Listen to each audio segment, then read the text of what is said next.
Hi YouTube, it's Joy. I'm gonna do a video today about what I'm gonna be starting. It's gonna be called Perceptive Premonitions on the channel. So what I decided I'd do is give you guys ever so often a perceptive premonition of mine.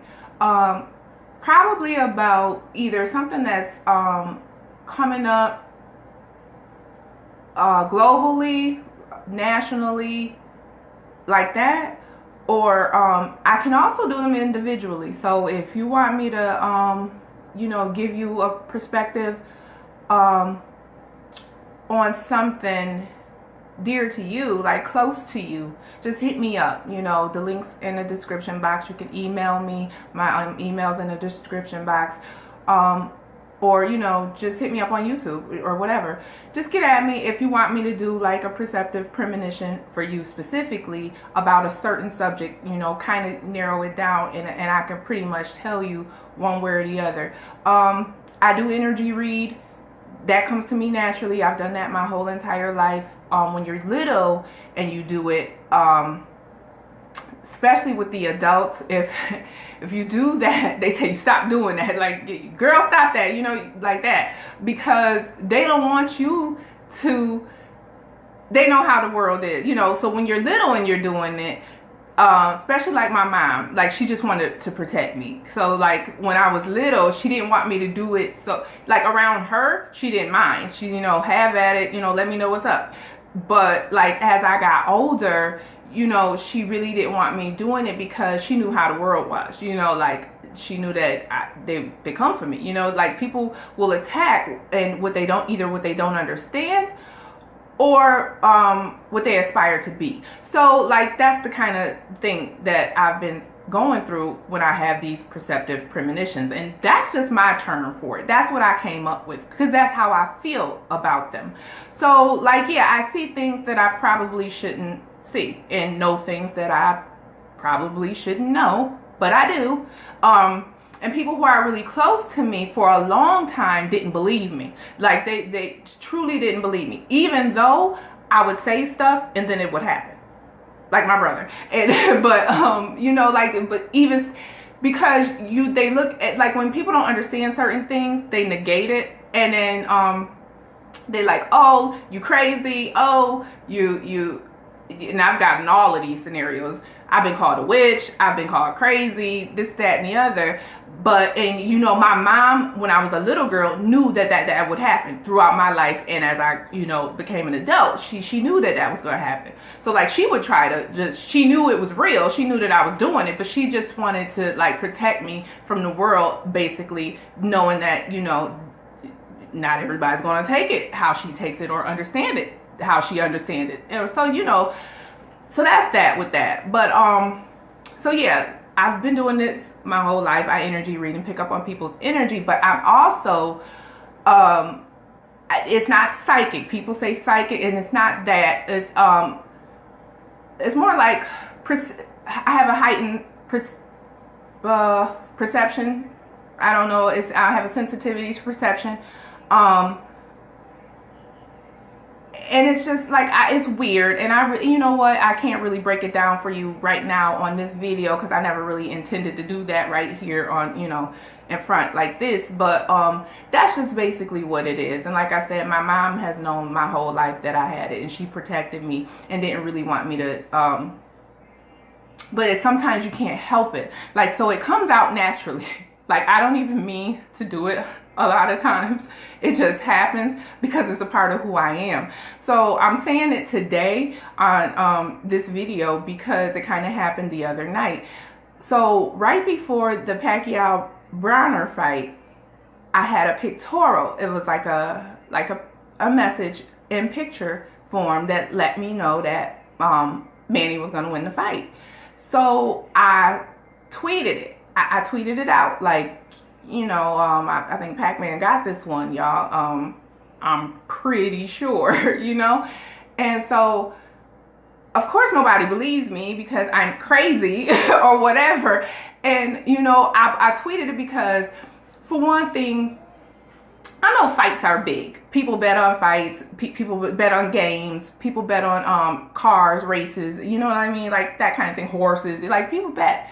But I'm not a real gambler. Like I can know this and still won't go down and put the money on Pacquiao to fight. You know what I mean? Because I'm not a bettor. I'm not a gambler. So what I did was I know people who like I used to be, you know, really close to who gamble, you know, and this is their thing. So like, because we're not speaking and I'm not, you know, close to you anymore, don't mean I'm not, you know, rooting for you still. So what I did was I tweeted it. So I tweeted it out there before the fight that I, you know, felt like Pacquiao was going to win it, just for the betting people wanted to go down and put some money on it and get that, you know, get a little bread, a little hustle. Okay. So,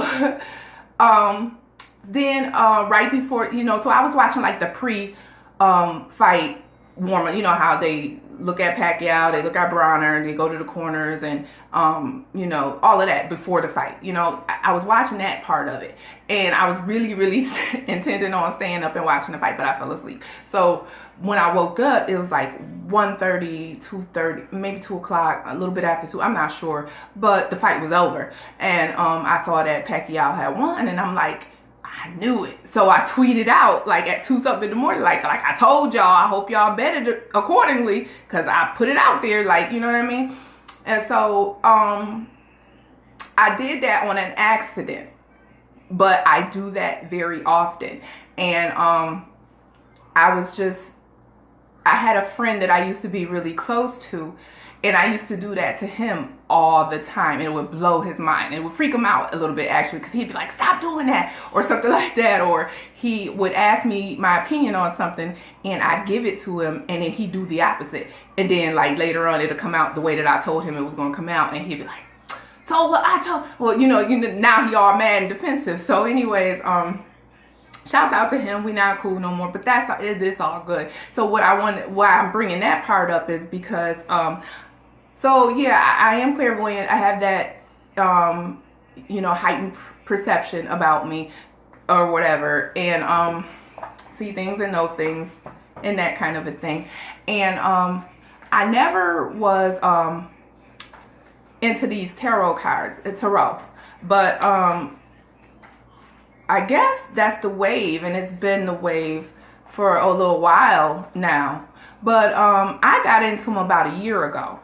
But I didn't realize it was such a big thing, tarot cards. I didn't know that it was such a big thing because I had been doing that all the while without any cards. You know, I just do it naturally. I just do it. I don't, you know, it just comes to me. And I, like, when I was little, I didn't know how I was doing it. So it was kind of freaking me out a little bit. But as I got older and I realized where it comes from source, it comes from divine. And once you're tuned in, you get them all the time. So, yeah, so that's what that's about. But now that I've been doing tarot, it's kind of like, it's even easier for me to, you know, get those messages, get those downloads because the use of the cards. Because I'm going to tell y'all, before we had like a spoken language, before we wrote and all of that and had letters and all of this crap, we used pictures. We used pictorials, pictograms, hieroglyphics, whatever you want to call them. We use pictures. So when I started doing tarot, it started really coming a bit clearer for me, faster, and everything because of the pictures, because that is actually our native, you know, our native communication, pictures. So yeah, so once I started reading cards, it actually come out, you know, a little bit faster and clearer for me when I'm doing sometimes like I said, I've done it before tarot that I was even conscious about the cards and everything. Like, I didn't know nothing about this. So when I found out about these cards and, like, you know, how to use them and how they work, because people automatically assume that this is you know, tarot's from the devil, it's wicked, it's evil, and no, it's not. Like, everybody wants to believe that because that's what we were made to believe, that everything is evil. Don't do that, that's evil. And so that's why, you know, I didn't, because, you know, I got labeled, like I told you, I've been called a witch. I've been called all kind of stuff. So, but anyways, for me, it works, and it's actually, I understand better with the pictures. Certain situations, not all, but certain ones. But pictures are key. Pictures are key. Okay, pictures. So even in your dreams, those are pictures as well. Until you start actually getting your astral projection on, you know. So remember your dreams, guys. That they're those pictures, okay? So now what I want to say is, the friend that I mentioned that I used to do this to, we're coming into his season. It's astrologically, he's an Aquarius, a sun sign of Aquarius. And that's my sister sign. Well, it's not really, they call it sister. It's your mirror sign. It's the sign that you mirror. It's actually like that's my twin sign, if you will, which would be, I guess you could say sister, but it's either all that you are or your opposite, like your complete opposite. So like, he's an Aquarius and I'm a Leo. So I'm gonna pull a card because his season is starting now. We're going into, you know, we're ending Capricorn season and we're going into Aquarius, and he's an Aquarius. So I'm gonna pick a card for him. Now this is the second time I've recorded this video. So the first video I did same exact spiel, and then I pulled a card for him, and I pulled the Chariot, which was fast forward movement. Chariots are like, we're on the go, it's time to move. So I know you hear me, and I know you're gonna see this video. I'm telling you right now, it's time to move. It's time for that rapid fast forward movement. Let's get to getting, okay? The card that I'm pulling for this video is the Wheel of Fortune. Is the Wheel of Fortune. So look, dude, I pulled the Chariot the first time I recorded, and now I'm pulling the Wheel of Fortune. This is all in your favor. If you get up and get moving, you got the wheel. You got the wheel. This could spin totally in your favor. You got it. You're going to be good. You heard? Okay, so that was for him. Now, if you want me to do like a perceptive premonition for you, and it don't even have to be with tarot cards or not, just hit me up, let me know. My email is in the description box, joylovesherboys@gmail.com, or just hit me up on YouTube and get at me, and then I'll you know, to the best of my ability, because these premonitions, it's my perception. It comes through as the way that I perceive it for, you know, the message that divine is giving me for you. So that's the perceptive premonition. So that's that for those and the cards and all of that. Now I'm going to end the video with an extended expression, because I haven't given one in a little bit. So today I think I'll do, this is an old one for me too. Today I think I'll do Anitdote release. Antidote release. So it's moonlit pathways lead me far, beyond anything I fathom. Sunrise, the light reflects, the windows ajar. Antidote release. And that's all I got, YouTube. Thank you.